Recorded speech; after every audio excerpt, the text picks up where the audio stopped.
Good morning, everyone. Hey. Welcome to the Windward Buddhist Temple Family Dharma Service for this morning. My name is Gerald Matsuda, and I will be your MC. So we will begin with the ringing of the temple bell, or Kansho, that signifies the beginning of a temple service. It is a deep and sacred ritual steeped in ancient tradition. It is the calling of the people to come together to listen to the Dharma or the teachings. The temple bell represents the gratitude and deep appreciation of the members, friends, and guests of the Windward Buddhist Temple. So please sit quietly in your seat while it's being rung.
Will you please all rise for our meditation, followed by the chanting of the Vandana and Ti-Sarana by the congregation in Pali and English. And this can be found in the red Jodo Shinshu Service book on page 7.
Amida Butsu, Namo Amida Butsu, Namanda, Namanda. Okay, please be seated. This morning's sutra is Gassho with Amida, and this can be found in the WBT Supplemental Service Book on page number 14.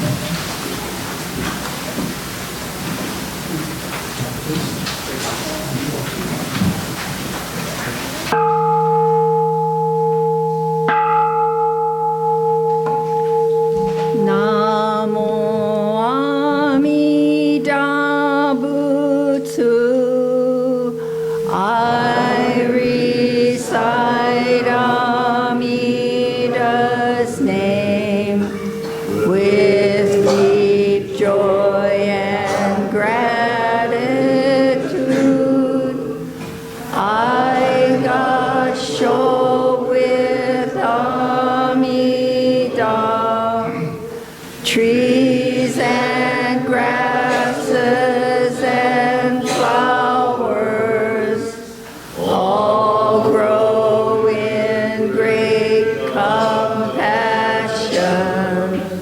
This light shines throughout the world.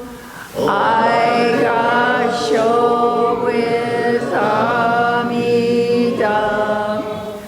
Flowers bloom and flowers fall. From the seeds sprout new flowers. This is the truth unchanging. I Gassho with Amida. Springtime brings the happy birds. Their songs all praise Amida. I join them in Nembutsu. I Gassho with Amida. When I call Amida's name, it's Amida calling me. Buddha's voice, my voice are one. I Gassho to Amida.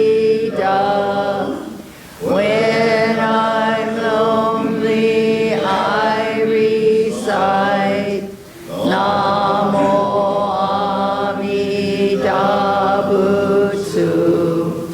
Then I feel great compassion. I Gassho with Amida. Nembutsu in work and play. Every day with Amida. Every moment filled with light. I Gassho with Amida. Remember the golden chain. Kindness to all living things. I will follow this teaching. I Gassho with Amida. In the clear, bright morning sun. In the fading light of day. In the silence of the night. I Gassho with Amida. Namo Amida Butsu. I live in great compassion. This great power guides my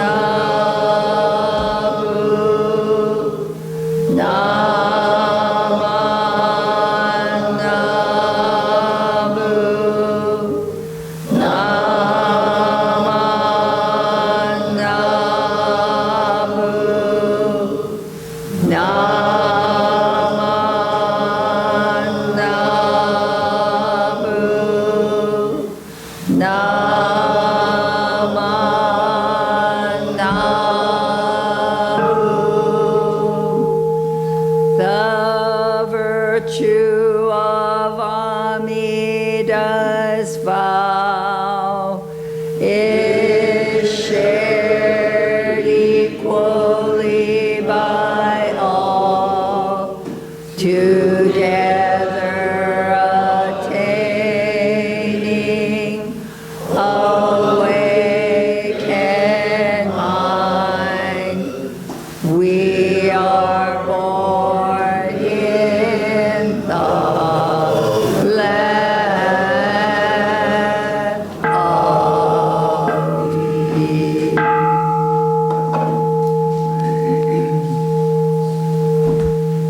Namo Amida Butsu, Namo Amida Butsu, Namanda, Namanda, Namanda, Namanda.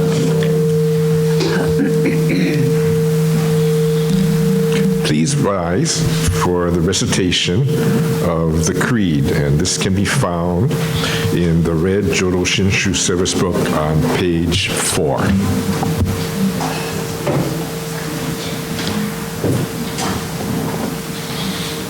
Namo Amida Butsu. Entrust yourself to me. I will liberate you just as you are. This is the calling voice of Amida. My blind passions are embraced in the Buddha's awakening. I will liberate you just as you are. Gratefully responding to the Buddha's call, I find that I am already on the path that leads to the Pure Land, and the Nembutsu flows freely from my thankful heart. It is due to the guidance of Shinran Shonin and successive spiritual leaders who have transmitted the teaching to us today. Living with the Dharma as my guide softens my rigid heart and mind. Gratitude for the gift of life I have received frees me from becoming lost in greed and anger, and allows me to share a warm smile and speak gentle words, sharing the joy and sadness of others. Trying to live each day to its fullest.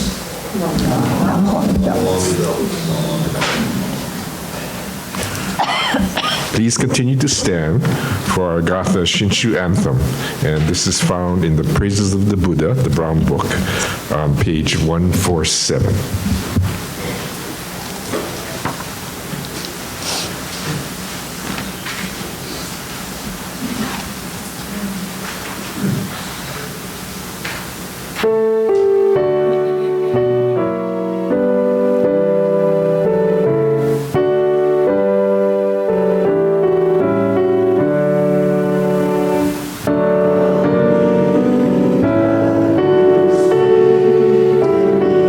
Yeah.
seated. Today, this morning, our speaker is Mrs. Prudence Kusano, our fearless leader for the Dharma School and for the children, and the wonderful activities for the children and adults on the first Sunday service after refreshments. So I'll turn it over to Prudence.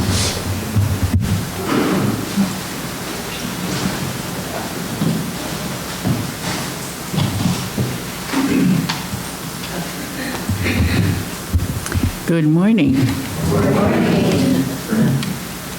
What did you say about the Dharma School? Poor students, yeah. You got a leader that's blind, but my heart's in the right place. You know, how many of you took the last sessions for Dharma School teachers and so forth? You did. Yeah, there's one coming in August, so there's another one. And I think I didn't attend the first one, but I'll attend the second one, okay? So I'll be better at it. Anyway, well, good morning. It's always good to see our Sangha in oneness, and I realized the interdependence as we chant the Sutra in unison. Wasn't it nice? Recite the Nembutsu together and sing a Gatha all as one. You know, when we do that, the temple sounds so full and loving when there's so many of us gathered. And I think that's the purpose for the Sangha. I think it shows us how interdependent we are with each other. And if we sit collectively, we can do great things. Well, today my talk is entitled Generosity, Attachment, and So Much More. And I have to explain my title. I wanted to share my understanding of the Dharma on how generosity and attachments work together. And the so much more is because, you know, over time, if you're assigned to be one of the lay speakers, you begin to collect articles and things that you say, oh, maybe one day when it's my turn to talk, I can share these things. Well, my folder's overflowing. So the other things that I'll share with you are some of the things that I've collected. So I'll start by explaining how I see the connection between generosity and attachments. You know, in addition to the Four Noble Truths, basic Buddhism has the 6 paramitas. And the paramitas are perfections of quality of character that the Buddhists aim to develop. And there's 6 of them. It first starts with dana, which is giving.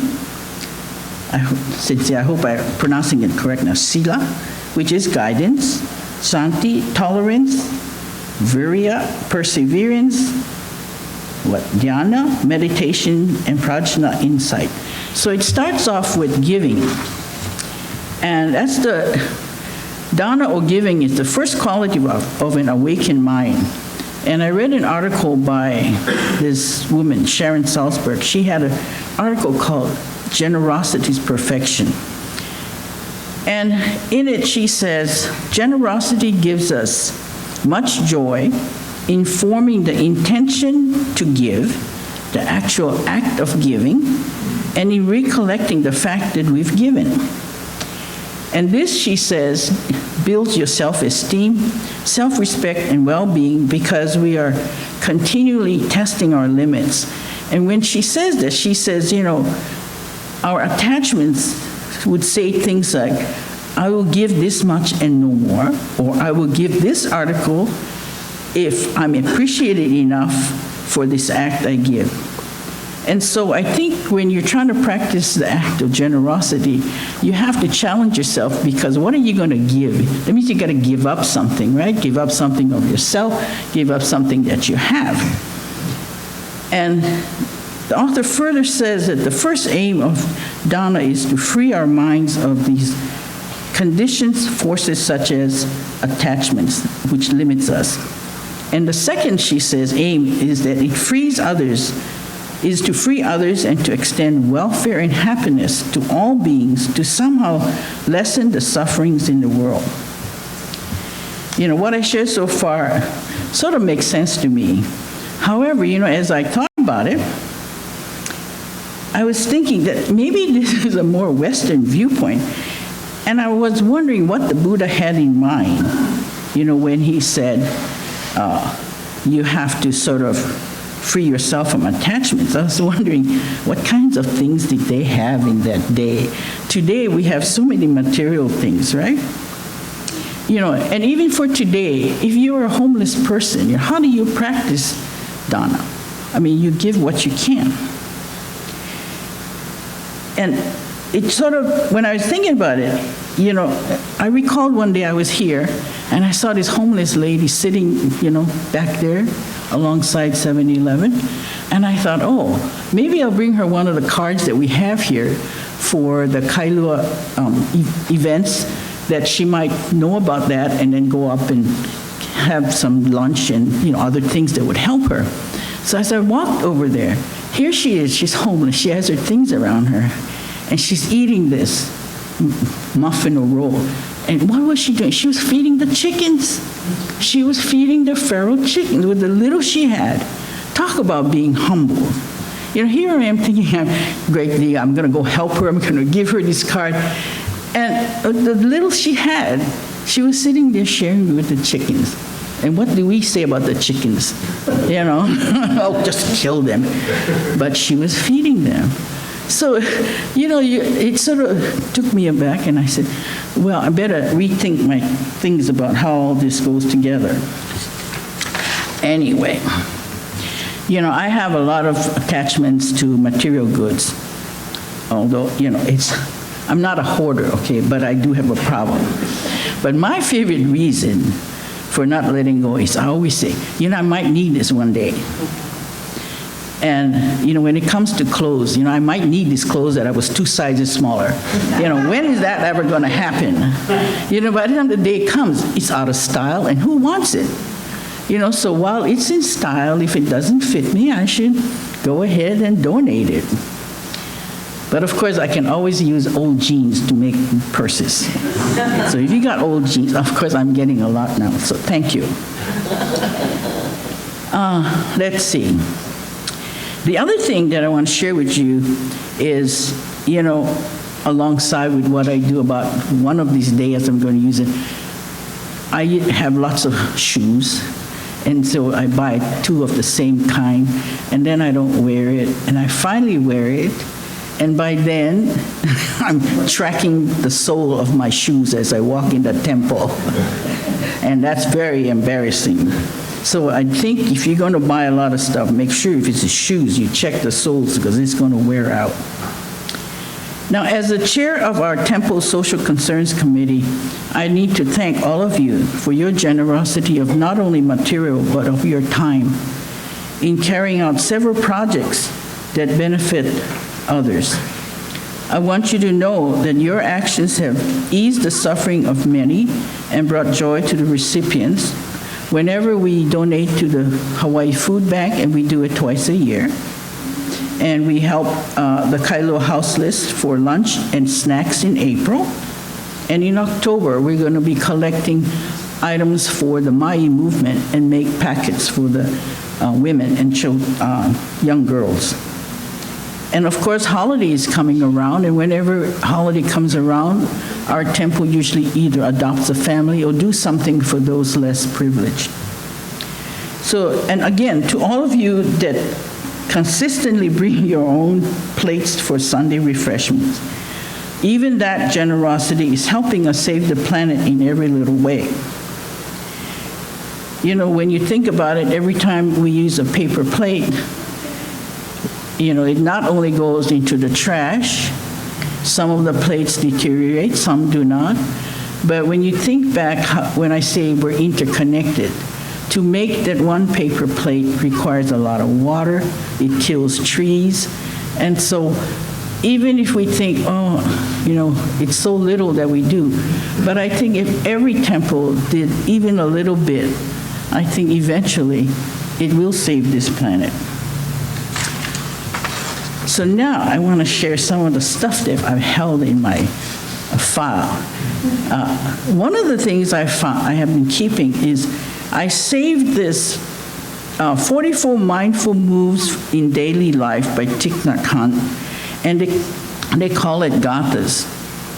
he says, dwelling in the present moment, we can see so many beauties and wonders right before our eyes: a child's smile, the sun rising, the autumn leaves. We can be happy just by being aware of what is in front of us. Practicing with gathas can help to return to ourselves and to what is going on in the present moment. It is helpful to memorize these gathas, a few at first and more as you go on with the practice. As you silently recite the first line, breathe in, and as you silently recite the second line, you breathe out. When the gathas are finished, continue your activity and you will find that your mindfulness has increased. When we drive, road signs help us find our way. We see the last sign until the next one appears. Practicing with gathas is the same. When we practice well, the gathas are with us continuously and we live our whole day in awareness. And when you say gathas, it's not the kind that we sing. It's a list of 44 things from the beginning she wakes up till she goes to bed. I'm not going to read you all 44. But let's say the first one she says, waking up. What do I call him? She is a he. Waking up this morning, I smile. 24 brand new hours are before me. I vow to live fully in each moment and to look at beings with eyes of compassion. What do you do when you first wake up? I look in the mirror and I say to myself, and many times, I don't see the nice part of me, but, we always say, oh my God, we look terrible. Second one, he says, taking the first steps of the day. Walking on the earth is a miracle. Each mindful step reveals the wondrous Dhammakaya.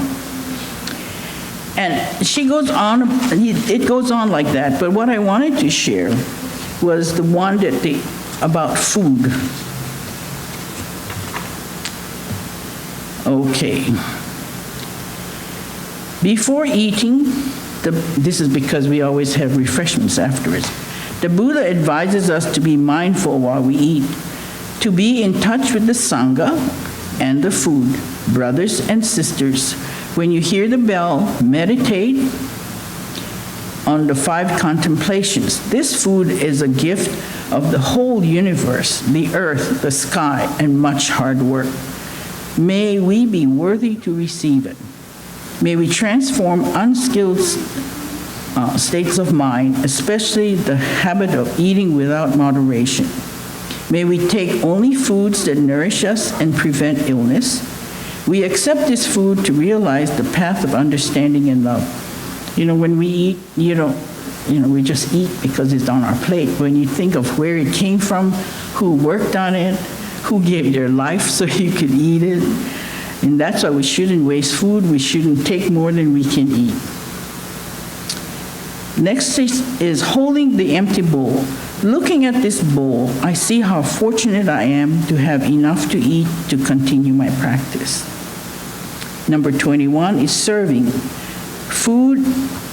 In this food, I see clearly the entire universe supporting my existence. 22, before eating.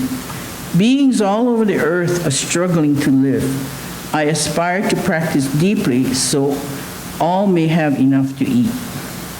23, beginning to eat. With the first taste, I offer joy. I help relieve the suffering of others. With the third, I see others' joy as much as my own. And with the fourth, I learn the way of letting go. So it was an interesting 44 that I kept for a long time. So I just thought I'd share that with you. And I have another one that I want to share with you.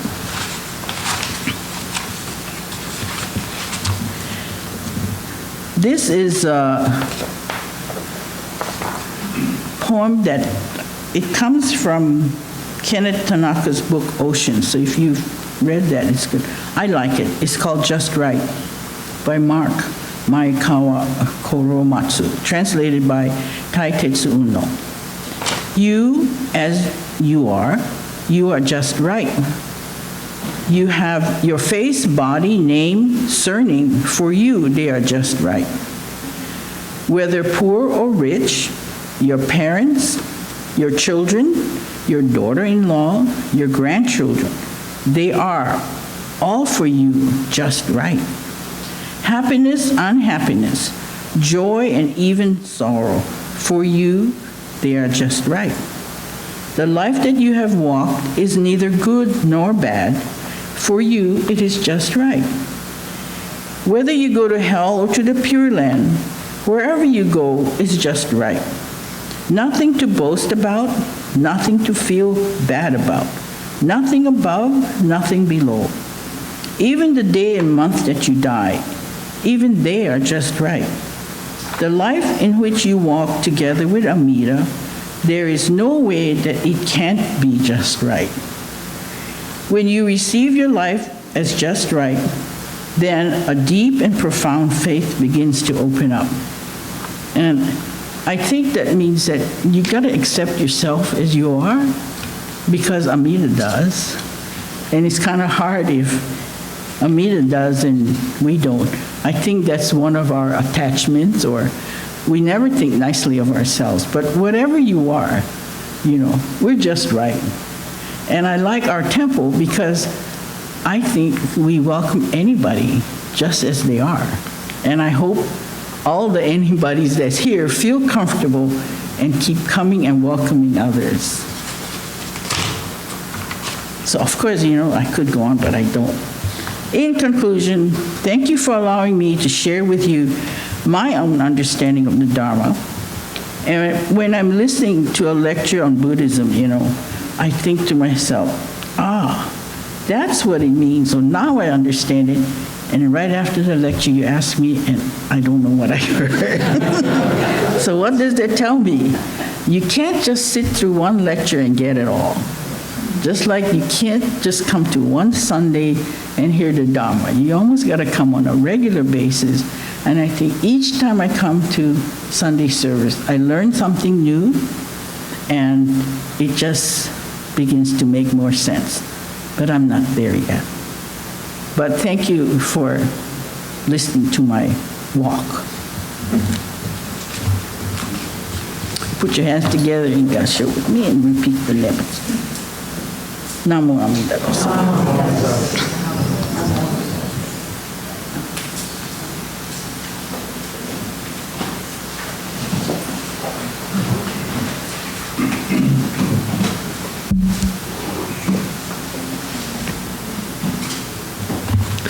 Thank you very much, Prudence. Okay, will you all please rise for the Gatha, Buddha Loves You. And this is found in the Praises of the Buddha book on page 24. And please continue to stand for the Nembutsu in the red Jodo Shinshu service book on page 135.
troubles that we find ourselves illumined by the light of Amida's compassion. When we see ourselves in the light of compassion, this awakening imparts us with a lasting sense of peace that helps to get us through life. Namo Amida Butsu, Namo Amida Butsu, Namo Amida Butsu, Namanda.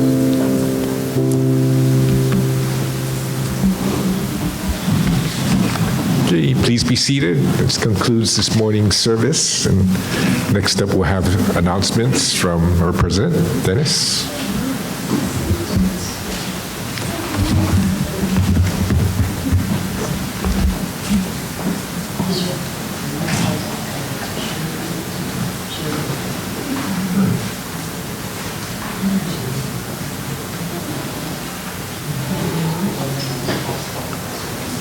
Morning, everyone.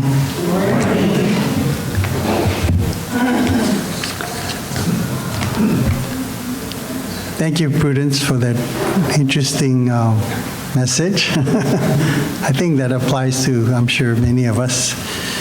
I know every now and then we have to do our spring cleaning every 3 months. Thank you, Reverend Bert and Reverend Barbara. Thank you, Gerald, for being the MC. Thank you, Neil, for being our greeter.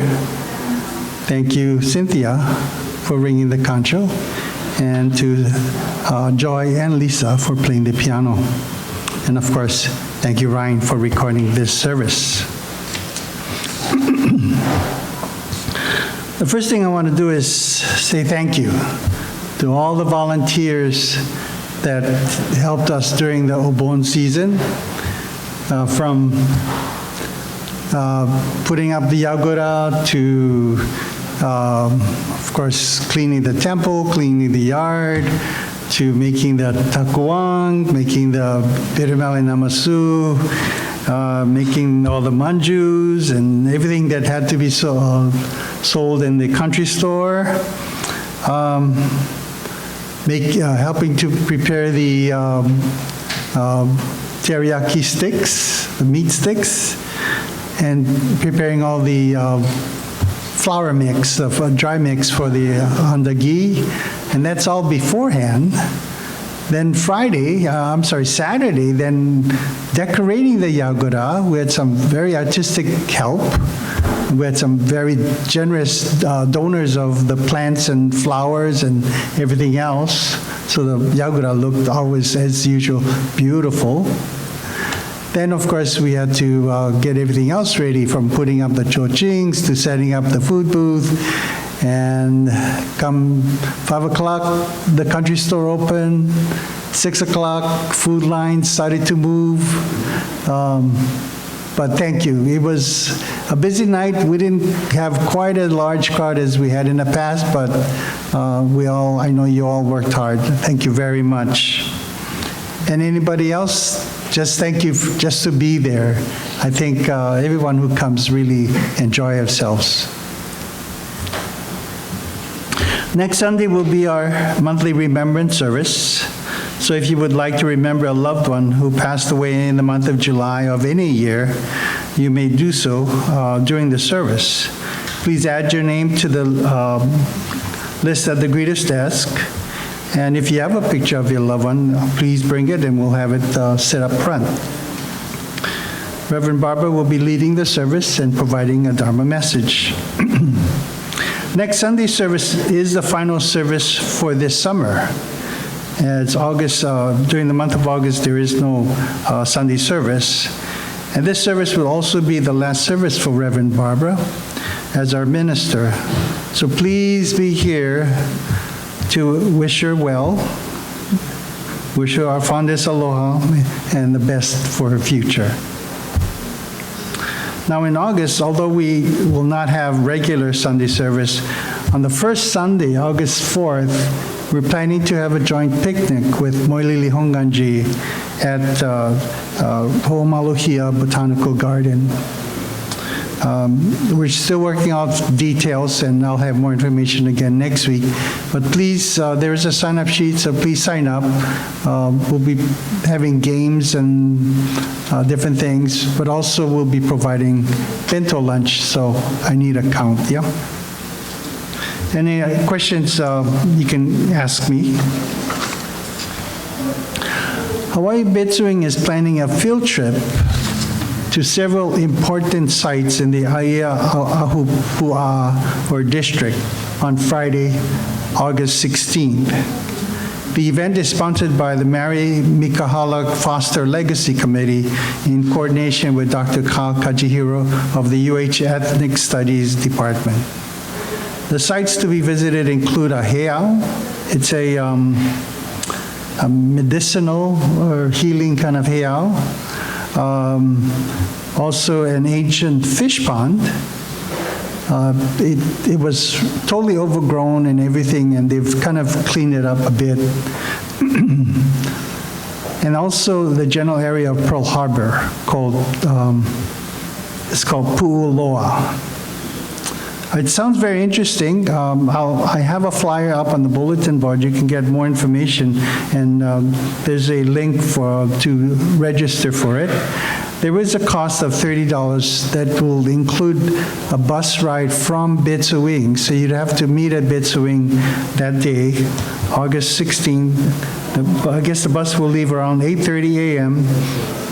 They will have lunch at Aiea Hongwanji, and the bus will return back to Betsuing around 2 p.m. Again, I'll have this flyer up on the bulletin board so you can look at it if you're interested. Let's see, other announcement, Cynthia? Come?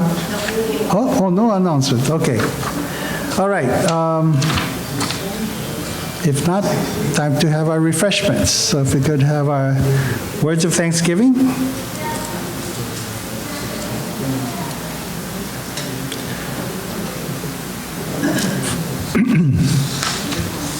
I've got to look at my notes. Okay. We are truly grateful for this wonderful food, a gift of life. May we share its benefits with all beings. As we partake of this food, let us remember Amida Buddha's compassion, which surrounds all people and all forms of life. Namo Amida Butsu. Itadakimasu. Thank you.